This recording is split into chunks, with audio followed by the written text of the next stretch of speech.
السلام عليكم ورحمة الله وبركاته. الحمد لله رب العالمين والصلاة والسلام على أشرف الأنبياء والمرسلين وعلى آله وأصحابه أجمعين. الحمد لله حمدا كثيرا طيبا مباركا فيه كما يحب ربنا ويرضى، وصلى الله على نبينا محمد وعلى آله وصحبه وسلم تسليما كثيرا.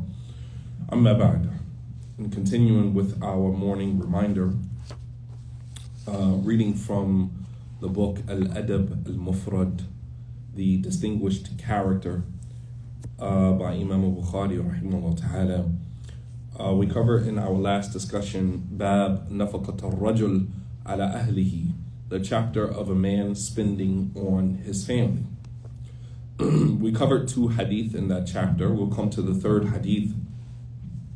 قال إمام البخاري رحمه الله تعالى حدثنا هشام بن عمار قال حدثنا الوليد قال حدثنا أبو رافع إسماعيل بن رافع قال حدثنا محمد بن منكدر عن جابر بن عبد الله رضي الله تعالى عنهما قال رجل يا رسول الله عندي دينار قال أنفقه على نفسك قال عندي آخر فقال أنفقه على خادمك أو على ولدك قال عندي آخر قال ضعه في سبيل الله وهو أخصها. Imam Bukhari rahimahullah ta'ala mentions this hadith on Jabir ibn Abdullah radiallahu ta'ala anhu, and it's under the chapter of a man spending on his family. So we're talking about the virtue and the merit of a man spending his wealth on his family. The best wealth that a man can spend is the wealth that he spends on his family. This is very important in today's time where people are very stingy, very selfish, but it kind of helps us to put things in perspective, in that the best wealth that a man can spend is on himself and on his family. Jabir ibn Abdullah radiyallahu ta'ala anhuma, he said, جاء رجل فقال يا رسول الله عندي دينار. A man came to the Prophet sallallahu alaihi wasallam and he said that I have a dinar. I have money. A dinar is a gold coin.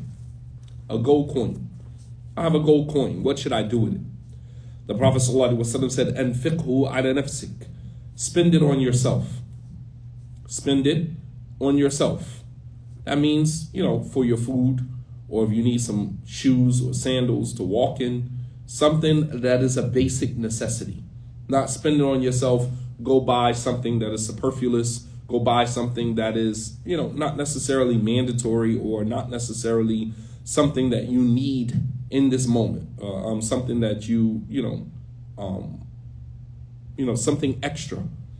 He said, أنفقه على نفسك, meaning spend it on yourself, on your basic needs. So the best money that a man can spend, number 1, is on himself. Then he said, عندي آخر. He said, I have another dinar. What should I do with it? The Prophet ﷺ said, أنفقه على خادمك.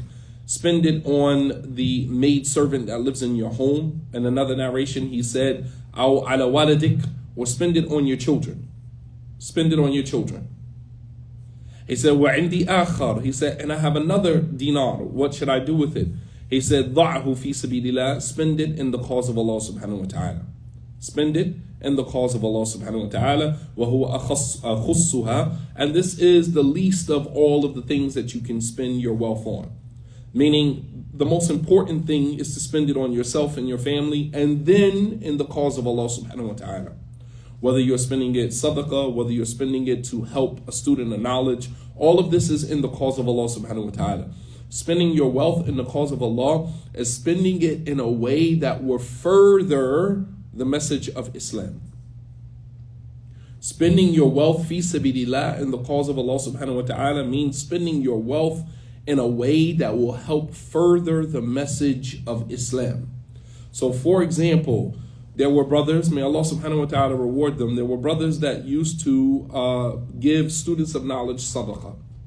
When they would come to make umrah or they would come to make hajj, and those who were aware of the condition or situation of the students that were in the university in Medina, although we received a small stipend, it wasn't enough. It wasn't enough. We received what would be equivalent to about $250 a month.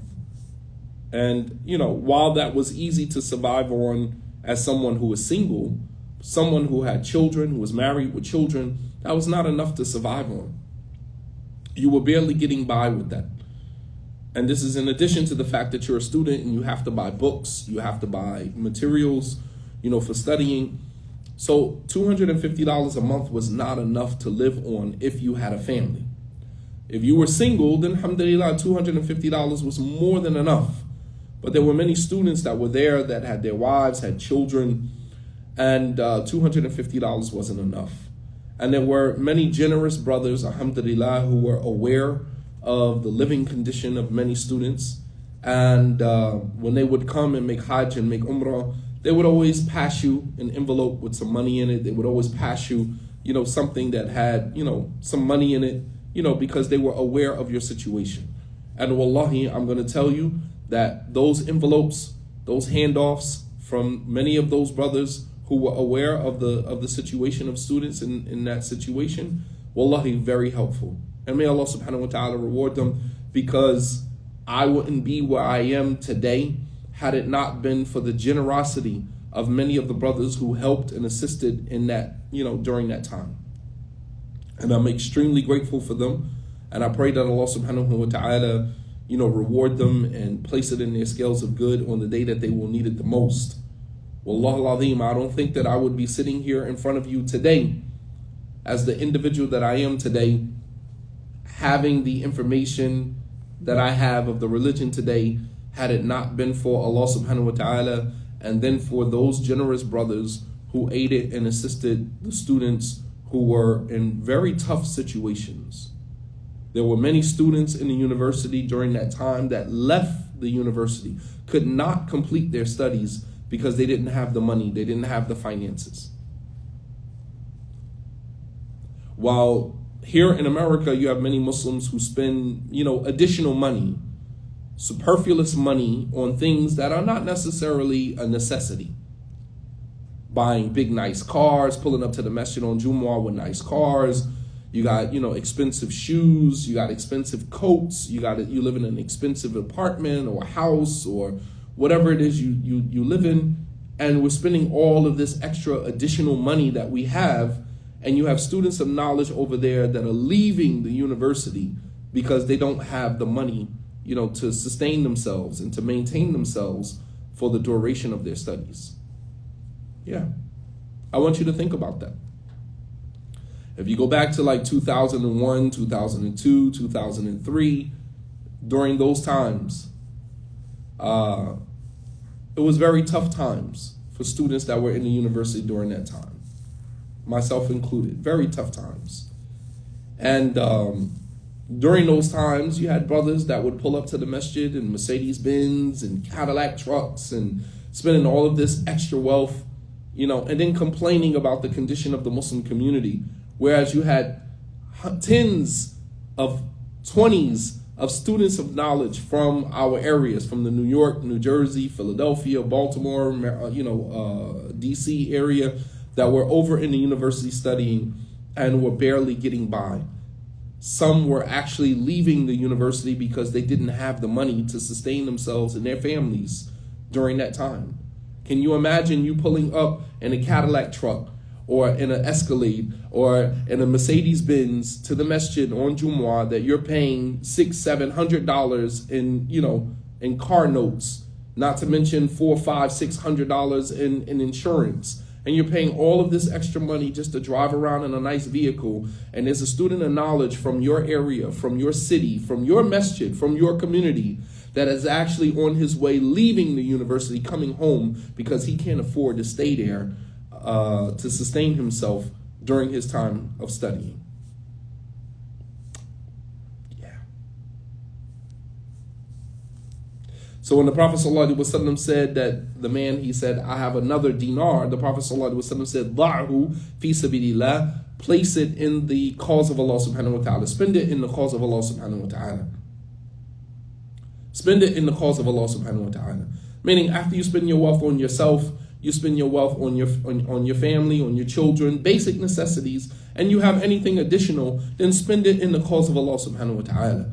Help, a masjid be built, help, sustain and support a masjid, help a student of knowledge who is seeking knowledge of the religion, help someone that is striving to make Islam more prominent, more dominant in the area. Yeah. So this teaches us how we should spend our wealth. This teaches us how we should spend our wealth. You spend some on yourself, you spend some on your family, and you spend some in the cause of Allah subhanahu wa ta'ala. In the next hadith, قال Imam Bukhari رحمه الله تعالى حدثنا محمد بن يوسف قال حدثنا سفيان عن مزاحم ابن زفر عن مجاهد عن أبي هريرة رضي الله عنه عن النبي صلى الله عليه وسلم قال أربعة دنانير. There are 4 dinars, meaning your dinars, your wealth should be broken into 4 categories. I want you to take a listen. The Prophet ﷺ said, أربعة دنانير, that the denanir are 4, meaning the wealth that you have should be broken into 4 categories. How you spend it. Dinaran a'taytahu miskinan, 1 dinar that you give to the poor. Every person that receives a paycheck, there should be a portion of your paycheck that you give to someone who is in need. If you take your entire paycheck and you exhaust your entire paycheck all on yourself, and you don't pinch off even just a little bit to give to someone who is poor, $5, $10 to give to someone who is poor, then you have deprived yourself. Yes, spending your wealth on yourself, maybe you exhausted your entire paycheck paying all of your bills, but that does not stop you from going the extra mile of pinching off $5, $10 to see to someone who is homeless, someone who is in need, and giving it to them. It shows that you made the extra effort. You made the extra effort. Even if that means that you can't buy that cup of coffee. If you have to choose between having $5 to buy a cup of coffee or $5 to give to this poor person standing on the corner asking for money, I want you to think about that. You have to choose between $5 for your lunch, $10 for your lunch, or $10 to give to this person standing on the corner asking for some money, asking for food. You got to make that sacrifice. I was going to use the $5 to buy myself a cup of coffee. I was going to use the $10 to buy myself some lunch. But I see this person sitting on the corner asking for money. I'm going to give it to them. That's a sacrifice. And Allah subhanahu wa ta'ala will reward you generously. Allah will be generous to you just as you were generous to that person. It's small little deeds like that that we consider insignificant, that we walk past every single day, that we pass up opportunities, we finesse ourselves out of opportunities to get closer to Allah subhanahu wa ta'ala. We finesse ourselves out of opportunities to get closer to Allah subhanahu wa ta'ala. The Prophet sallallahu alaihi wasallam said, Arba'atu dananir, that the dananir are 4.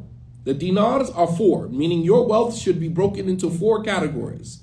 Dinaran a'taytahu lil miskin. A'taytahu miskinin. 1 dinar that you give to the poor. Wa dinaran a'taytahu fi raqba. And 1 dinar that you use to free someone in the cause of Allah subhanahu wa ta'ala. You free a slave. And there are many slaves in America. Mental slaves, psychological slaves, financial slaves. Free a slave. Free a slave in the cause of Allah subhanahu wa ta'ala. People do all types of stuff for money in today's time, including many of your children. Your child sends you a text message, Mom, Dad, can you cash app me $5, cash app me $10, cash app the guy, cash app the girl $5, $10, free the slave. Because if you don't send your child $5, $10 on cash app, then perhaps they're going to go beg somebody else, perhaps they're going to go borrow it from somebody else, perhaps they're going to go steal, perhaps they're going to go do something, right, that's going to jeopardize their soul. So by you giving someone some, money, you're freeing a slave. And that's looking at it in a modern context. What about going for my non-Muslim mother? Yes, absolutely. Absolutely, you can give non-Muslim sadaqah. That's still your family. That's still your family, absolutely. That's still your family. You can give them sadaqah and you can receive gifts from them. But free a slave. Free a slave. Meaning give somebody some wealth or some of your wealth to stop them from going to do something that would be harmful for their souls. That's modern terms for freeing a slave. Because we do all types of stuff for money in today's time. And as I tell people all the time, like, you don't have to finesse me. You don't have to finesse me out of nothing. If I got it, I'm going to give it to you. Don't finesse me out of nothing. I get it. You still got a slave mentality. You're still operating in survival mode. You don't have to function in survival mode with me. If I got it, I'm going to give it to you. I'm not going to deny you anything. Somebody who doesn't have something can't give you what they don't have. So if I tell you no, that means that I just simply don't have it. I don't have it, but you don't got to finesse me. You don't have to, swindle me. You don't have to, you don't have to hustle me. I take offense when I see somebody trying to do that to me, because I'm the type of person you don't have to do that to. Don't hustle me, man. Don't try to finesse me. You don't have to do that. My job is to help you come out of survival mode. That's my job. My job is to help you come out of survival mode, because the only way that you can actually act like a human being is when you're not in survival mode. The longer you stay in survival mode, the more you function like an animal on pure impulse. When you're in survival mode, you function like an animal. This is what pulls you out of your human element, being in survival mode. You're always looking for, your come up, always looking for your way to get over on somebody, your way to escape accountability, your way to escape punishment, your way to escape poverty, your way to escape. And it makes you less of a human being. It makes you more like an animal, because you're operating on your impulses, pure impulse. Which means that you become sociopathic in nature, because you don't care about how you offend other people. You don't care about how you have to step on somebody else so you can get ahead. That's survival mode. And it's hard for you to practice Islam in survival mode. Islam is not a survival mode religion. Islam is a religion that pulls you slowly out of survival mode. That's the religion of Islam. Pulls you out of survival mode because it makes you let down your defenses, let down your guard, to become more trusting of people, to become more loving towards people, to have husnul dhan with people, to have good thoughts about people. All of those things cannot happen unless you decide to come out of survival mode. And this is one of the reasons why many Muslims can't practice Islam properly, because we are constantly in a state of survival mode. We live in a time where Muslims bring guns to the masjid. Should be the safest place in the world, but you bring your gun to the masjid. And brothers and sisters, please stop bringing weapons to the masjid.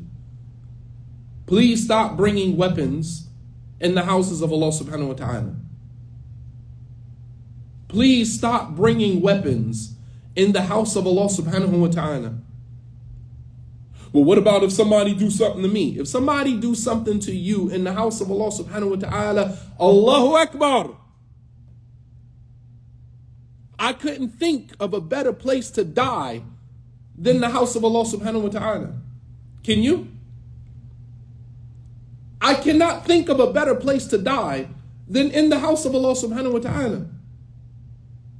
If somebody decides to do something to you in the masjid, they have done you a favor, because I could have died anywhere else, but you decide to do something to me in the house of Allah subhanahu wa ta'ala. Allahu Akbar. Thank you. I'll see you on the other side.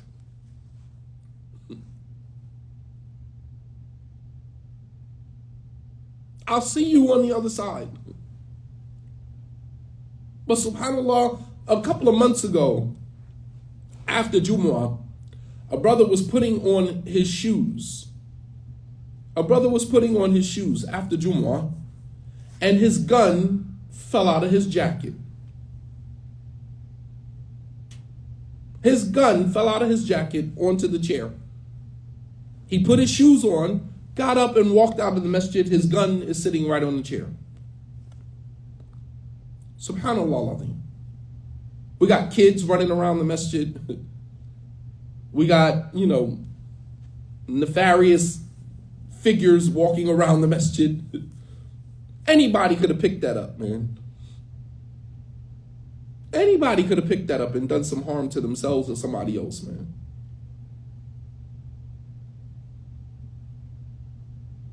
Then the brother comes back in the masjid. Oh, anybody see a gun? I dropped my like you dropped like you drop a pack of gum or something. You're talking about a whole weapon designed to take lives. Did anybody see my gun? Did anybody see I dropped my weapon? Why did you have a weapon in the masjid to begin with? Why did you have a weapon in the masjid to begin with? Who are you going to shoot in the masjid? I want you to ask yourself that question. Who are you going to shoot in the masjid? The only person that should have a weapon is security. And that's to protect the believers in the masjid from maybe a non-Muslim or someone coming to the masjid to do somebody some harm. Other than that, the regular believers sitting on the musalla, you do not need a weapon on the musalla. La ilaha illallah. Here again, survival mode. Survival mode.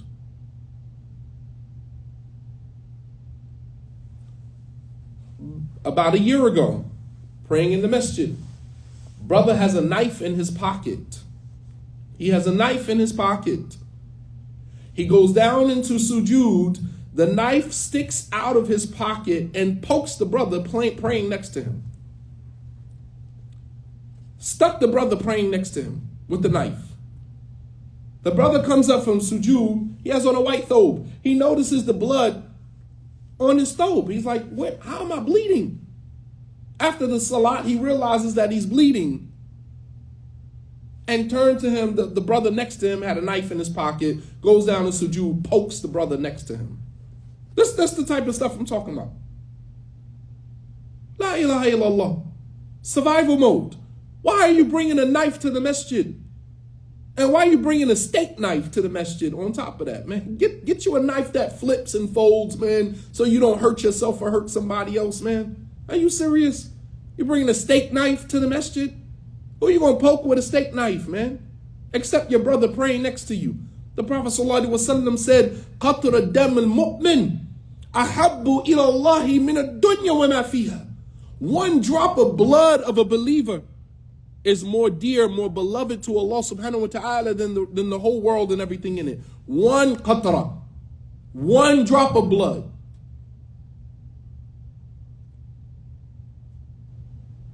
One drop of blood of a believer is more dear to Allah subhanahu wa ta'ala than the dunya and everything in it. You done spilled way more than a drop. I get it. It was by accident and you're sorry. But this is why we tell you stop bringing weapons to the masjid.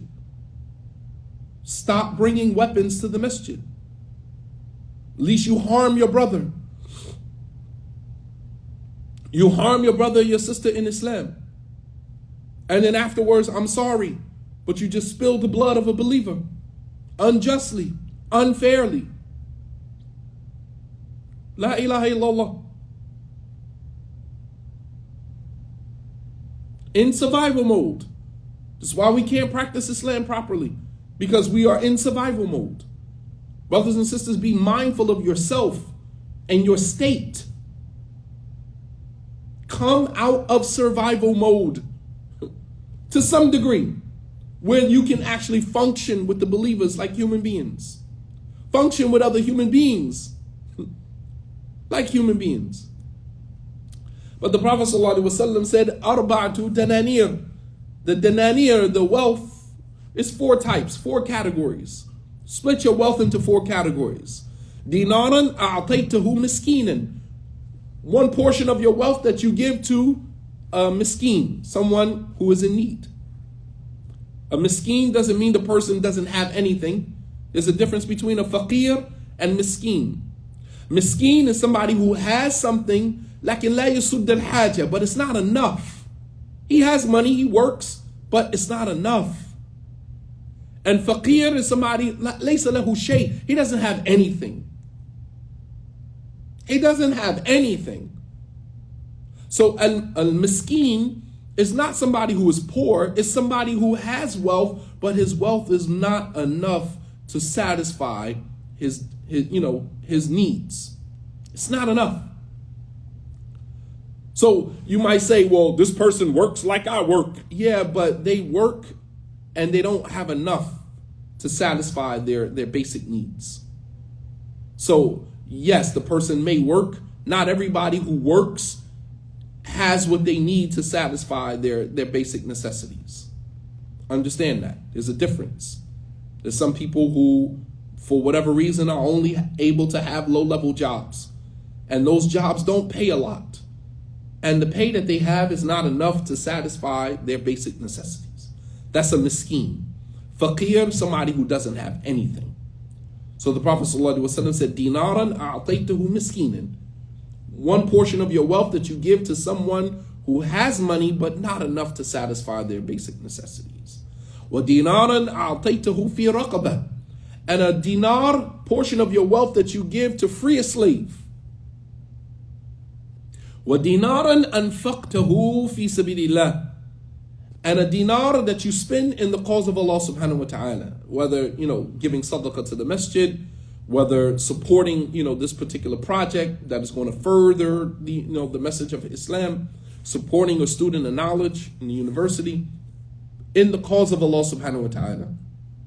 وَدِينَارًا أَنْفَقْتَهُ عَلَى أَهْلِكَ. And the wealth that you spend on your family. The wealth that you spend on your family. And brothers and sisters, that includes your family, your extended family as well. Your immediate family and your extended family. Anybody that is considered your family. Even your children that don't live with you. Your children that are with your ex-wife whom you separated from. Those are still your children. Those are still your responsibility.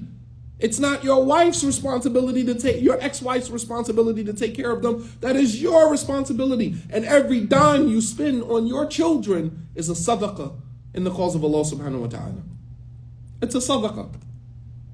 وَدِينَارًا أَنْفَقْتُهُ عَلَى أَهْلِكَ. And the wealth that you spend on your family. Then the Prophet ﷺ said, وَأَفْضَلُهَا الَّذِي أَنْفَقْتُهُ عَلَى أَهْلِكَ. And the best of all of the categories of your wealth is the wealth that you spend on your family. The wealth you spend on your family. That is the best of all of the wealth that you have, that you spend. So a portion of your wealth that you spend on those who have but don't have enough. A portion of your wealth that you spend to stop someone from selling their soul.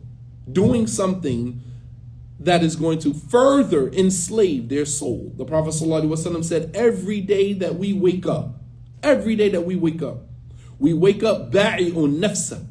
We wake up selling our soul. Every day that we wake up. You woke up this morning, you are the merchant of your own soul. Selling your soul. Your soul is up for grabs for the highest bidder. Either you're going to sell it to Allah subhanahu wa ta'ala and free your soul, or you're going to sell it to the world and shaitan and everything in it and further enslave your soul. It's up to you who you choose to sell your soul to. But every day we wake up, ba'i'un nafsa, that we wake up selling our own soul. You are a merchant of your own soul. You're either going to sell it to Allah subhanahu wa ta'ala, and therefore there is no more soul to sell to the world and everything in it, because you already sold it to God, and therefore you are free. Or you're going to sell it to shaitan, you're going to sell it to the dunya, you're going to sell it to your desires, and you're going to further enslave your soul. And subhanAllah, sometimes giving somebody something will stop them from further enslaving their soul.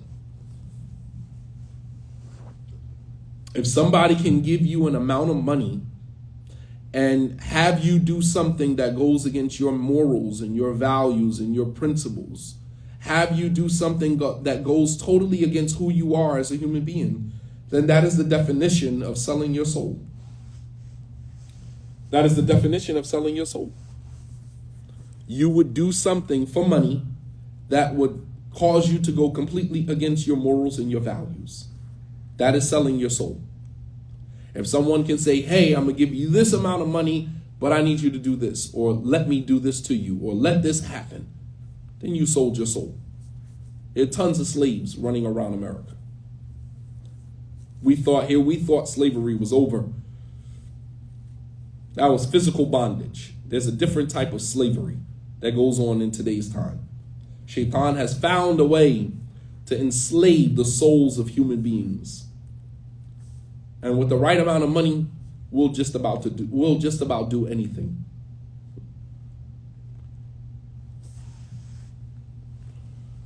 A dinar that you spend, that you give to a person who doesn't have enough to satisfy his basic needs, a dinar that you give to free a slave, a dinar that you spend in the cause of Allah to further the message of Islam, and a dinar that you spend on your family. And the best of all of the dinanir, all of the wealth that you spend, is the wealth that you spend on your family. The wealth you spend on your family. We go on to the next chapter. There's only one hadith in this chapter. Bab yu'jaru fi kulli shay'in hatta luqma yarfa'uha ila imra'atihi. The chapter of the person being rewarded, a man being rewarded for everything, including the morsel of food that a man puts in the mouth of his wife. Including the morsel of food that a man puts in the mouth of his wife. قال إمام Bukhari رحمه الله تعالى حدثنا أبو اليمان قال حدثنا شعيب عن الزهري قال حدثني عامر بن سعد عن سعد بن أبي وقاص أنه أخبره أن النبي صلى الله عليه وسلم قال أن النبي صلى الله عليه وسلم قال لسعد إنك لن تنفق نفقة تبتغي بها وجه الله إلا أجرت بها حتى ما تجعل في فم امرأتك. The Prophet صلى الله عليه وسلم said to Sa'd ibn Abi Waqqas, indeed, you don't spend anything in the cause of Allah subhanahu wa ta'ala except that you will be rewarded for it. You don't spend anything in the cause of Allah subhanahu wa ta'ala except that you will be rewarded. Anything that you spend in the cause of Allah subhanahu wa ta'ala, you'll be rewarded for. He said, even the morsel of food that you put into the mouth of your wife. And notice the Prophet ﷺ said the morsel of food that a man puts in the mouth of his wife, not the morsel of food that a woman puts in the mouth of her husband. Pay attention to that. It's the small details. Why didn't the Prophet ﷺ say even the small morsel of food that a woman puts in the mouth of her husband? Why did he say, speaking directly to the men, even the morsel of food that a man puts into the mouth of his wife?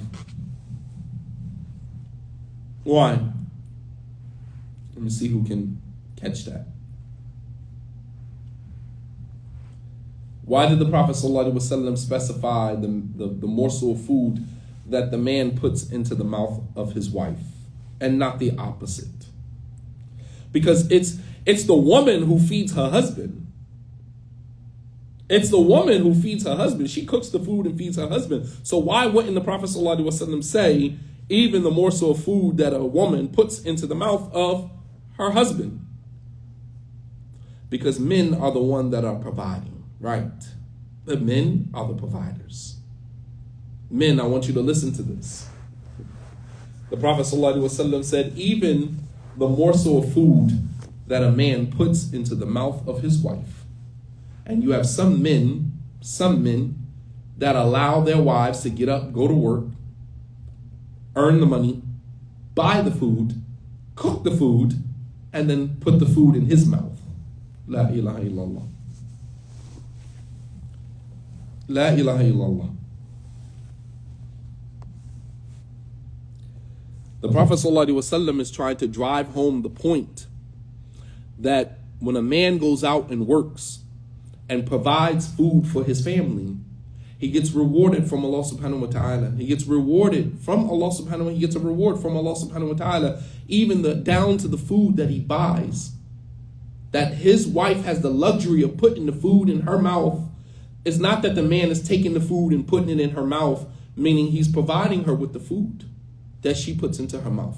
The luxury that the woman has, all of the luxuries that she enjoys, is being provided to her by her husband. And he gets the reward for it. It's to make the man understand. It's to make the man understand that your efforts are duly noted. Down to the food that your wife puts into her mouth, you get rewarded for it. So if you're sitting at the table, you come in as a man, you come in from work, you're tired, you put your things down, right? I want to paint a picture for you. As a man, you come home, you're tired. You walk into the home, your wife is sitting in the living room eating, her feet up, watching TV, eating. When you don't have to say anything, you just smile and look, because every time she puts the spoon to her mouth or the fork to her mouth, every morsel of food that she puts in her mouth that you provided for, you're getting rewarded for. You can get up, you can take your stuff off, go upstairs and lay down, and know that every single piece of food that your wife puts into her mouth, you are getting rewarded for. You are getting rewarded for. You get up, you go to work in the morning, your children get up, they go downstairs, they go to the refrigerator, they pull out the milk, the cereal, they pull out the oatmeal, your wife comes down, makes eggs or whatever, everybody's sitting at the table enjoying their food while you're in your car on the way to work, stopping at Dunkin' Donuts or wherever you get your breakfast from. Rejoice. Because as you are on your way to work and your family is in the kitchen eating, every piece of food that they put into their mouths, you are getting rewarded for on your way to work. On your way to work. This is the status that Islam has given the man in Islam. You on your way to work, and you are getting rewarded. See, the portion that I want to highlight here, the portion the Prophet ﷺ is highlighting here, is the very thing that someone just mentioned here, that the Quran states that men are the maintainers of women, the protectors and maintainers of women. Right, because sometimes that makes us only look like the only worth that we have as men is what we can provide. That's the only thing that we're worth, is what we can provide. Sometimes that's the way that men are viewed in Islam. Our wealth, the extent of our worth is determined by what we can provide. What the Prophet ﷺ is trying to drive home to the men is that no, it's deeper than what you provide. Your worth is determined by what you provide because of the reward that you get from it. Not the provision, but the reward that is associated with it. Take your mind off of the provision and focus on the reward. Because everything that they put into their mouths and eat, you get rewarded for. Even the men that pay child support. Even the men that pay child support. You might think that because this money is coming out of your paycheck and that this woman is, digging into your check and feeding your children and providing. Yes, that is a very unmanly, that is a very inhumane way to extract from the man what is necessary for him to give to his children. Nonetheless, this is what it is. But for every dime that is taken from your paycheck and every dime that is spent on food that provides for your children, you get the reward for it. So you can rejoice as a man. The Prophet ﷺ said, لَن تُنْفِقْ نَفَقَةً تَبْتَغِي بِهَا وَجْهُ اللَّهِ إِلَّا أُجِرْتَ بِهَا. You don't spend anything in the cause of Allah subhanahu wa ta'ala hoping for your reward with Allah, except that you will be rewarded for it. حتى ما تجعل في فم امرأتك, even down to the morsel of food that you put into the mouth of your wife. So it's not just the home that you provide that you're rewarded for. It's not the clothes on their back that you provide that you are rewarded for. Even down to the morsel of food that they put into their mouth. فَأَنْتَ مَأْجُورٌ, you are rewarded for it. Sometimes as a man, you could just stare at your wife while she's eating and know that every time she puts the fork to her mouth and puts that food in her mouth that you purchased, that you bought, you get rewarded for it. Every single bite that she takes, you get rewarded for it. Every single bite that she takes, you get rewarded for it.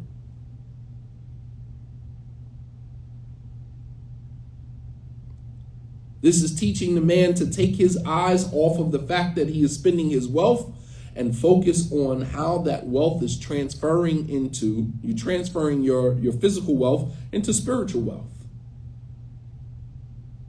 You're transferring your wealth. You're turning buying food into hasanat. Money transfer. Spiritual money transfer. That's what you're doing.